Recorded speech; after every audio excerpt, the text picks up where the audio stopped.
एपटे आम मान्यवर मुख्यमंत्री मोहन बाबू पखाल दिवस पखाल सहित 9 भजा 6 तिण खाइबे किंतु सेपटे मयूरभंज जिले में जड़े बुढ़ी माटीए भोक विकल मात्र 200 टंका तार नाती पिलाटी को बिकी देइछि। कहीं से बुढ़ी माँ पाखे से सामान्य पखाल गुंडाए नथिला जे से पिलाटी को से खुआई बड़ मनीष कर पारिथांता तो बाध्य होइकि से बुढ़ी माटीए मात्र 200 टंका तार नाती पिलाटी को जनक हाथ में बिकिदेला। एपटे आम मान्यवर मुख्यमंत्री मोहन बाबू खाली खाई चलिए पखाल खाइबे देसी चिकेन खाइबे शाग भजा खाइबे 9 भजा 6 तिण खाइबे किंतु सेपटे आदिवासी भाई भौणी माने आंब टाकुआ खाइकी मरिबे।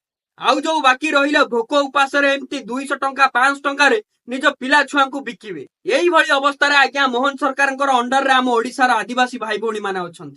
मोहन माझी जेतेबेले मुख्यमंत्री हेले सेतेबेले आदिवासी भाई भौणी माने बहुत खुशी होइतिबे जे जा हो तांको जातिरु जणे मुख्यमंत्री हेला ओडिशार राजा हेला किंतु आदिवासी भाई भौणी माने आजिका डेट रे पाउचंती कोन कि आंब टाकुआ खाइकी मरुचंती आउ किए भोक उपास मात्र 200 टंका निज पिला को बिकी दउचंती। एइटा होची लोकंकर मुख्यमंत्री मोहन बाबूंकर करामती। नमस्कार, जय जगन्नाथ।